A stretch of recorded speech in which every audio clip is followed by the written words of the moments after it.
इस वीडियो में हम क्लास 12 फिजिक्स के थर्ड चैप्टर करंट इलेक्ट्रिसिटी इसके एग्जाम रिलेटेड इंपॉर्टेंट एमसीक्यूज़ करेंगे।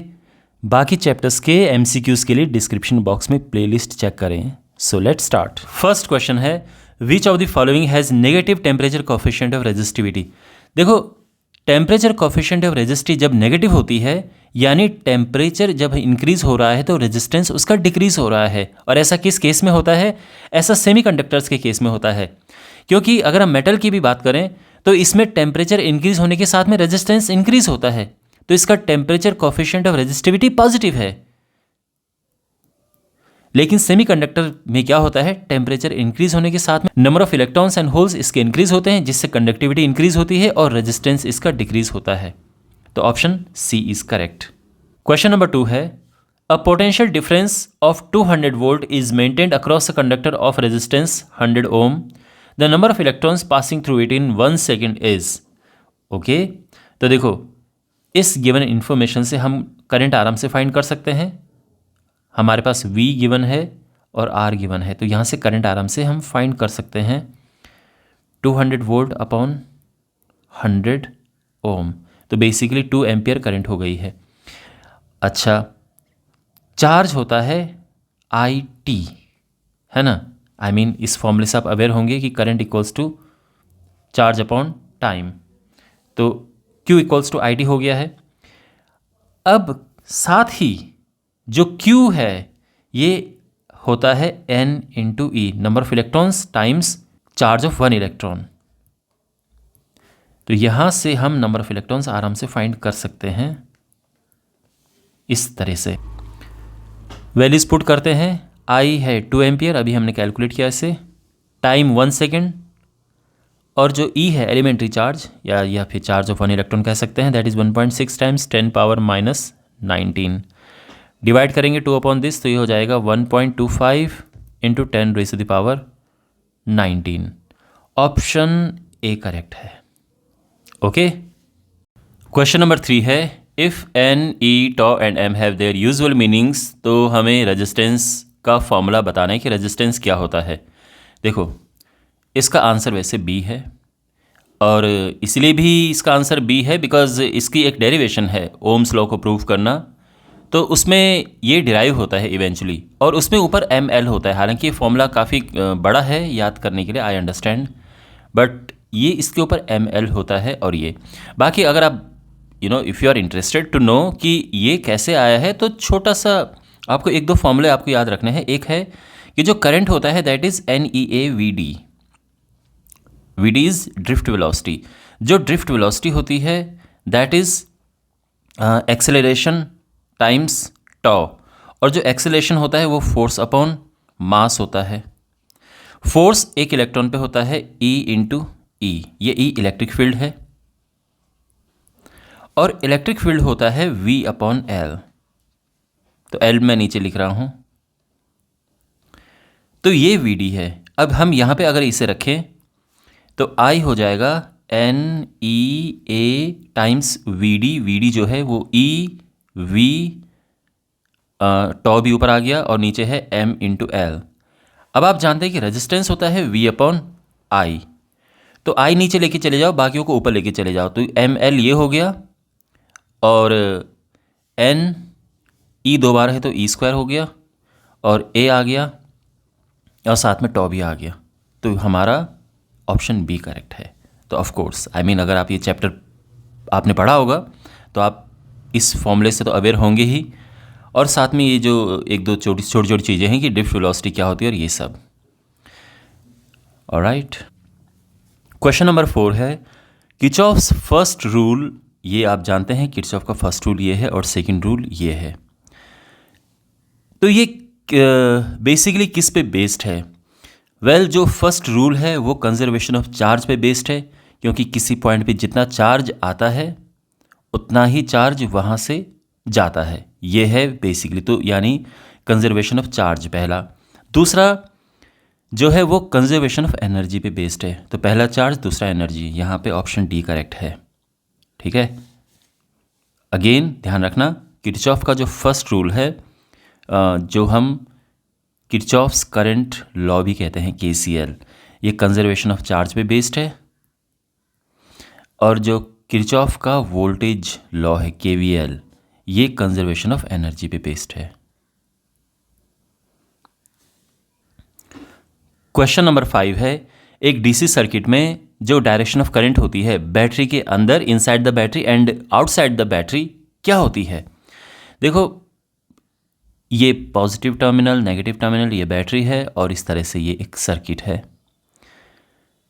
तो करंट का फ्लो इस डायरेक्शन में होता है, यानी अगर बैटरी के अंदर की बात हम करें तो नेगेटिव टर्मिनल से पॉजिटिव टर्मिनल में जाती है, और उसके अलावा कहीं भी पॉजिटिव टर्मिनल से नेगेटिव टर्मिनल में आती है। तो बाहर तो पॉजिटिव टू नेगेटिव है और अंदर नेगेटिव टू पॉजिटिव है। तो यहाँ पे ऑप्शन है negative to positive and positive to negative, option C correct है। Okay, outside battery positive to negative, बिल्कुल, बिकॉज करंट को फ्लो होने के लिए हायर वोल्टेज से लोअर वोल्टेज में करंट फ्लो होती है, लेकिन बैटरी के अंदर का ऐसा फंक्शन होता है कि ये लोअर पोटेंशियल से हायर पोटेंशियल में करंट फ्लो करती है, और यही बैटरी का कॉन्सेप्ट है। जैसे घर में मोटर का कॉन्सेप्ट होता है कि यूजुअली जो वाटर फ्लो होता है वो हायर लेवल से लोअर लेवल में जाता है, लेकिन जो मोटर घर में होती है, पानी की मोटर, वो क्या करती है, लोअर लेवल से हायर लेवल पे ले जाती है वाटर को। वही बैटरी का काम होता है। ठीक है। क्वेश्चन नंबर 6 है, a car battery is charged by this voltage supply, voltage given है 12 वोल्ट, और energy stored that is 7.2 times 10 power 5 joule. तो क्यू फाइंड करना है हमें। तो देखो, सिंपल फॉर्मूला हमारे पास होता है कि voltage equals to E upon Q, या वर्क डन, इन शॉर्ट अगर हम बात करें तो W अपॉन क्यू, ये आपने बहुत पॉपुलर फार्मूला, फेमस फार्मूला देखा होगा। तो यही है, इसी तरह से यही फार्मूला हम अप्लाई करेंगे। ये वर्क डन बेसिकली एनर्जी है, और Q हमें निकालना है, तो ये हो जाएगा W upon V। W is basically energy. Okay, तो यहाँ पे वैल्यूज़ पुट करते हैं अपॉन 12, तो ये हो जाएगा 0.6 टाइम्स 10 पावर 5, और ये हो जाएगा 6 इंटू 10 पावर 4 कूलम, बिकॉज हमें हम चार्ज फाइंड कर रहे हैं, तो आंसर कूलम में आएगा। ऑप्शन ए करेक्ट है। फाइन। क्वेश्चन नंबर 7 है, two sources of equal EMF are connected in series, this combination is in turn connected to an external resistance R। चलो पहले यहाँ पे ये बना देते हैं कि किस तरह का अरेंजमेंट है। ये एक EMF है और एक दूसरा है, मतलब दो यहाँ पे सोर्सेज ऑफ EMF हैं, और ये एक्सटर्नल रेजिस्टेंस है। इसका EMF E, इंटरनल रेजिस्टेंस इसका R1 और इसका इंटरनल रेजिस्टेंस R2 है, और ये एक्सटर्नल रेजिस्टेंस R है। इतना क्लियर है। अब इसमें कहा गया है कि जो R2 है, देखो R2 is greater than R1, ये लिखा है यहाँ पे। R2 के अक्रॉस, यहाँ पे जो R2 है उसके अक्रॉस पोटेंशियल डिफरेंस 0 है, तो इसके अक्रॉस पोटेंशियल डिफरेंस 0 है, यानी यहाँ पे जो V है वो 0 है। तो हमें बताना है कि R किसके इक्वल है। ओके, तो सबसे पहली बात, इसमें करंट क्या है? तो current is total EMF upon total resistance. तो टोटल रेजिस्टेंस सब सीरीज में है, सिंपली हो जाएगा R plus R1 plus R2। तो ये करंट फ्लो हो रही है सर्किट में। इतना क्लियर है। अब अगर हम बात करें अक्रॉस R2, तो टर्मिनल वोल्टेज क्या होता है? EMF minus I into internal resistance होता है ये। अब ये 0 है, क्वेश्चन में गिवन EMF माइनस और I है ये 2E upon R plus R1 plus R2, और R2 को ऊपर यहाँ पे फिर मल्टीप्लाई है। अब हमने इसे सिंप्लीफाई करना है, ये कॉमन ले लेते हैं, ये R2 है, 1 minus 2R2 upon R plus R1 plus R2। अच्छा, ये तो यहाँ जाके ज़ीरो हो गया और ये हो जाएगा 2R2 upon R plus R1 plus R2 equals to 1, है ना। ये आ गई सिचुएशन। क्रॉस मल्टीप्लाई करेंगे, 2R2 equals to R plus R1 plus R2 और R मिल जाएगा हमें R2 minus R1। Option B correct है। ठीक है, तो यहाँ पे इस क्वेश्चन से क्या सीखने को मिला? टर्मिनल वोल्टेज का फॉर्मूला ये होता है, करंट हमें किसी सर्किट में फाइंड करनी हो इस तरह से करते हैं। ठीक है, ऑलराइट। क्वेश्चन नंबर 8 है, एक a cell of EMF E and internal resistance R is connected across a variable external resistance R। तो हमें ग्राफ बताना है V और एक्सटर्नल रेजिस्टेंस R के बीच में। तो ये एक बैटरी है, एक सोर्स है और ये एक्सटर्नल रेजिस्टेंस है। सोर्स का EMF E है, इंटरनल रेजिस्टेंस R है, एक्सटर्नल रेजिस्टेंस कैपिटल R है। तो जो इसके अक्रॉस टर्मिनल वोल्टेज होता है, इसको हम V से रिप्रेजेंट करते हैं और ये होता है क्या? This is I times R। Of course ये E माइनस IR तो होता ही होता है, लेकिन साथ में ये I टाइम्स R भी होता है। उसका रीज़न ये है कि जो इसके अक्रॉस का वोल्टेज होगा वो इसके अक्रॉस भी होगा, है ना। क्योंकि अगर मैं A और B की बात करूं तो अगर वो इसके लिए टर्मिनल्स हैं तो इसके लिए भी तो टर्मिनल्स हो गए वो, इसीलिए ये है। अब हम कैसे इस क्वेश्चन को करेंगे?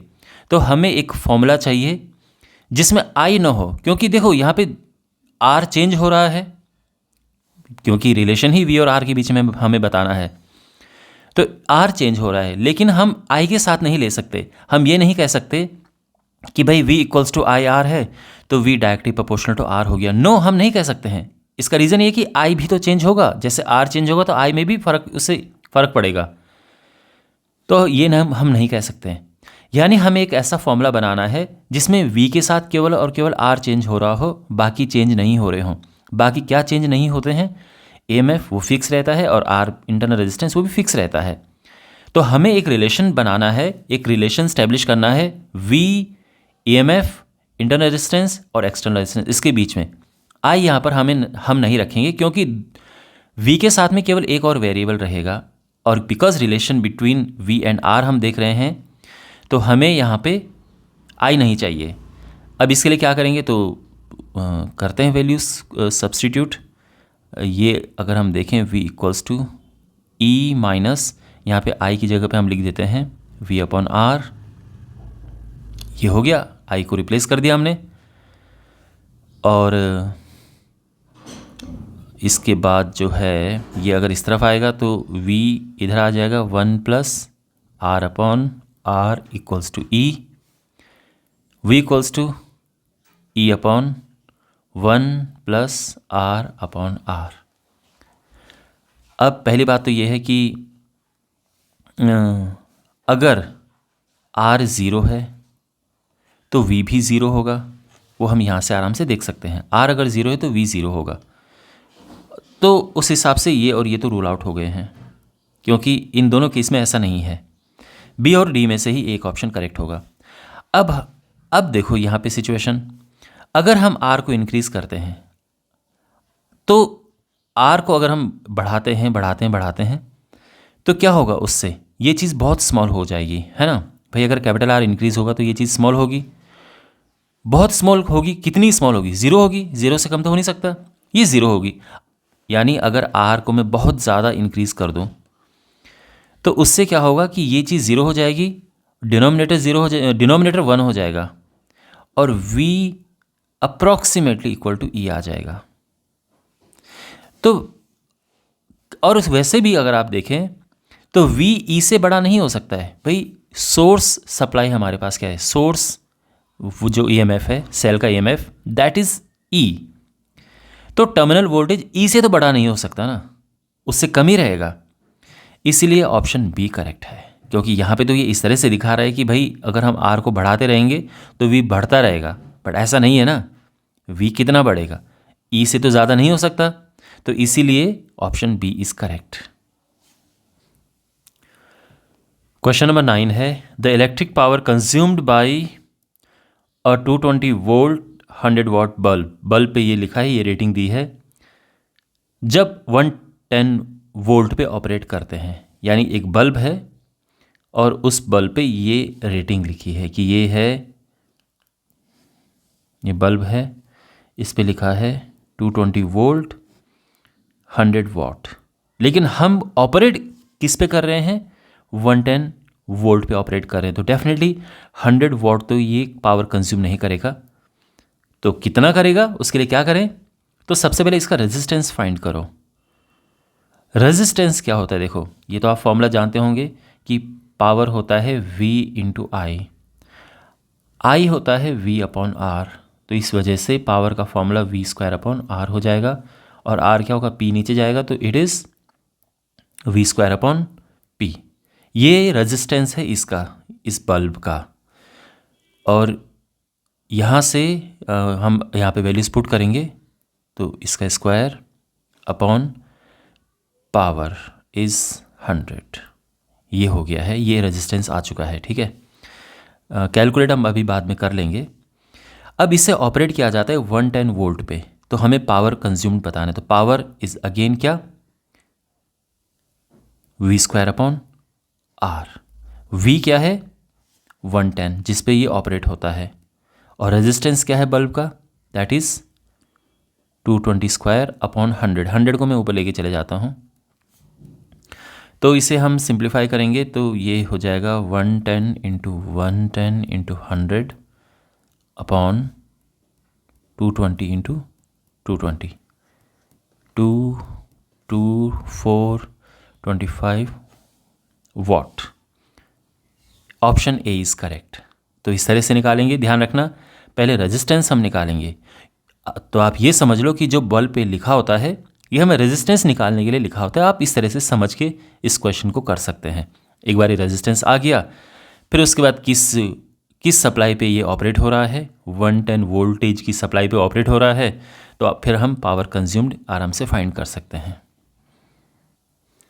क्वेश्चन नंबर 10 है, dimensions of mobility of charge carriers, ये हमें फाइंड करना है। देखो मोबिलिटी,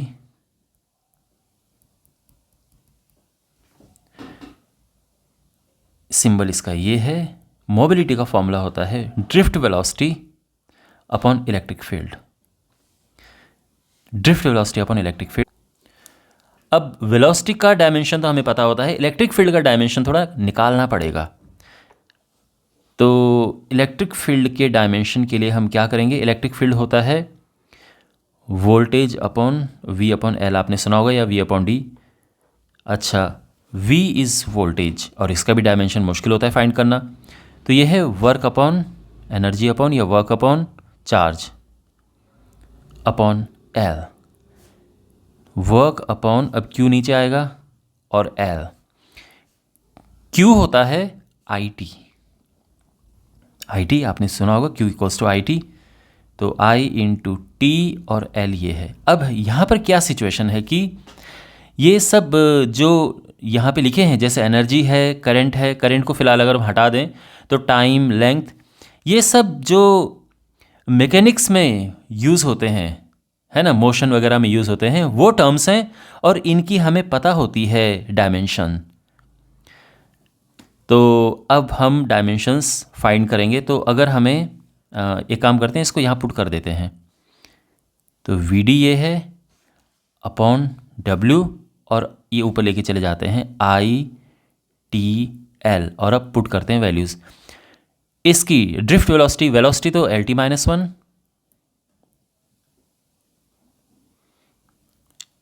करंट की डायमेंशन A से हम लिख सकते हैं A, इसकी डायमेंशन, फिर टाइम T और length L upon energy work ML2T-2। ये हो गया। ऊपर हमारे पास है L2, T तो कट गया, ए बचा अपॉन, और नीचे है ML2T-2। ओके, ये L2 हो गया, ये A है और T कट गया है, नीचे ML2T-2, ठीक है। तो अब ये M ऊपर जाएगा तो M-1 हो जाएगा, L2 से L2 कट गया, और T ऊपर जाएगा तो T2 हो जाएगा, माइनस का प्लस और A। ये आंसर है हमारा। कौन सा है इनमें correct? Option B is correct. ठीक है। क्वेश्चन नंबर 11 है the temperature coefficient of resistance of an alloy used for making resistors is. देखो, सबसे पहली बात तो ये है कि मैं आपको ये समझा देता हूँ कि टेम्परेचर कोफिशिएंट ऑफ रेजिस्टेंस, इससे रेजिस्टेंस पे क्या फ़र्क पड़ता है, यानी स्मॉल पॉजिटिव या स्मॉल नेगेटिव या लार्ज पॉजिटिव लार्ज नेगेटिव होने से क्या इसमें फ़र्क पड़ता है। फिर आप आराम से इसका आंसर समझ पाएंगे अपने आप ही। देखिए, जब भी हम टेम्परेचर को इंक्रीज़ करते हैं और रेजिस्टेंस इंक्रीज़ होता है तो टेम्परेचर कोफिशिएंट ऑफ रेजिस्टेंस, इसका सिंबल अल्फ़ा होता है। तो हम ये कहते हैं कि जो टेम्परेचर कोफिशिएंट ऑफ रेजिस्टेंस है ये पॉजिटिव है, ये है पॉजिटिव। अगर टेम्परेचर इंक्रीज़ होने से रेजिस्टेंस डिक्रीज़ हो रहा है तो temperature coefficient of resistance negative है। जब हम टेम्परेचर को बहुत ज़्यादा इंक्रीज़ करते हैं और तब जाके रेजिस्टेंस थोड़ा सा चेंज होता है, हल्का इंक्रीज़ होता है मान लो, तो हम ये कहते हैं कि जो अल्फ़ा है ये बहुत स्मॉल है। जो अल्फ़ा है यानी टेम्परेचर कोफिशिएंट ऑफ रेजिस्टेंस बहुत स्मॉल है, इसलिए इतना ज़्यादा टेम्परेचर हमने चेंज किया तब जाके थोड़ा सा रेजिस्टेंस में चेंज आया है। तो जब हम रेजिस्टर्स बनाते हैं तो हम ये ध्यान में रखते हैं कि इस पर टेम्परेचर का ज़्यादा फर्क ना पड़े, इसीलिए रेजिस्टर्स बनाने के लिए एलॉय का यूज़ किया जाता है। बिकॉज एलॉय का टेम्परेचर कोफिशिएंट ऑफ रेजिस्टेंस बहुत स्मॉल होता है और टेम्परेचर बहुत ज़्यादा इंक्रीज़ करने पे रेजिस्टेंस पे बहुत कम चेंज आता है, और टेम्परेचर इंक्रीज़ होने के साथ में वैसे रेजिस्टेंस इसका बहुत स्लाइटली बढ़ता है, तो हम कह सकते हैं कि ये पॉजिटिव है। तो यानी ऑप्शन ए इसका करेक्ट है। क्वेश्चन नंबर 12 है a 220 volt main supply is connected to a resistance of this, the effective current is. देखो, इफेक्टिव करंट की जब बात होती है तो basically we are talking about RMS value of current, जो बेसिकली सोर्स की जो करंट होती है, और ये एसी सप्लाई है क्योंकि एसी सप्लाई में आरएमएस वैल्यू होती है। ठीक है, जो सप्लाई वोल्टेज होता है वो भी आरएमएस वैल्यू ही होता है, यानी root mean square value, RMS is root mean square value.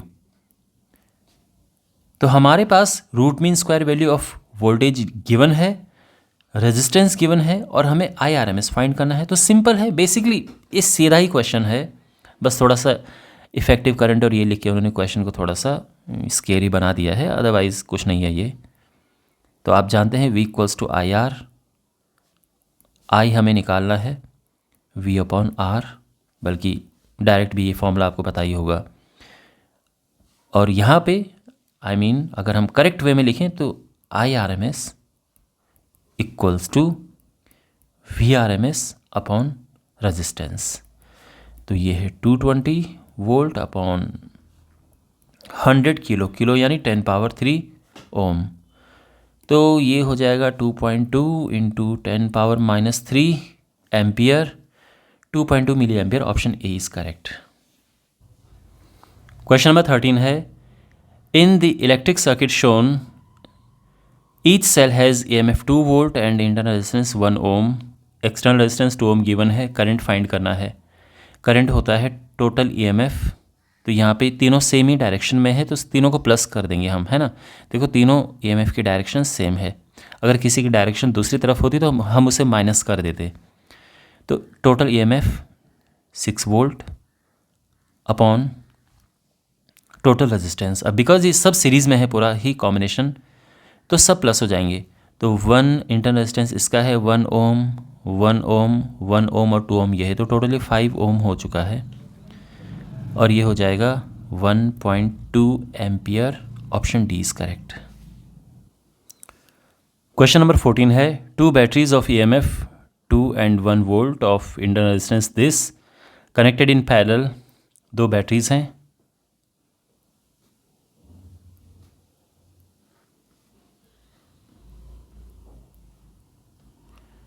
ये पैरेलल में कनेक्टेड हैं। 2 वोल्ट 1 ओम एंड 1 वोल्ट 2 ओम। हमें इस कॉम्बिनेशन का इफेक्टिव ईएमएफ फाइंड करना है। देखो इसके फॉर्मूलाज हैं, पैरेलल कॉम्बिनेशन, सीरीज कॉम्बिनेशन के फॉर्मूलाज होते हैं। तो पैरेलल कॉम्बिनेशन में होता है E effective upon R effective या आर इक्विवेलेंट, अगर हम कहें E equivalent R upon R equivalent. R is resistance, internal resistance का टोटल जो जितना है कंबाइंड करके, equals to E1 upon R1 plus E2 upon R2। E यहाँ पे EMF है, ध्यान रखना, ये फॉर्मूला है। और रेजिस्टेंस की अगर मैं बात करूँ तो पैरेलल में जो फॉर्मूला यूज़ होता है वही फॉर्मूला रेजिस्टेंस के लिए यूज़ होता है नॉर्मली। तो ये फॉर्मूलाज आपको ध्यान होने चाहिए, और अगर आपको ध्यान है तो ये क्वेश्चन फिर कुछ भी नहीं है आपके लिए। पहले तो ये निकालो आर इक्विवेलेंट क्या है, 1/1 प्लस 1/2, ये हो जाएगा 3/2। तो आर इक्विवेलेंट हो गया है 2/3 ओम। अब यहाँ पुट करो तो E equivalent upon 2/3 equals to E1 upon, तो E1 2 है, 2/1 प्लस E2/1 यानी 1/2, ये हो जाएगा 5/2। और ई इक्विवेलेंट आ जाएगा, ये ऊपर जाएगा 2/3 इंटू 5/2, तो ये आ जाएगा 5/3 वोल्ट। ऑप्शन बी करेक्ट है। ठीक है।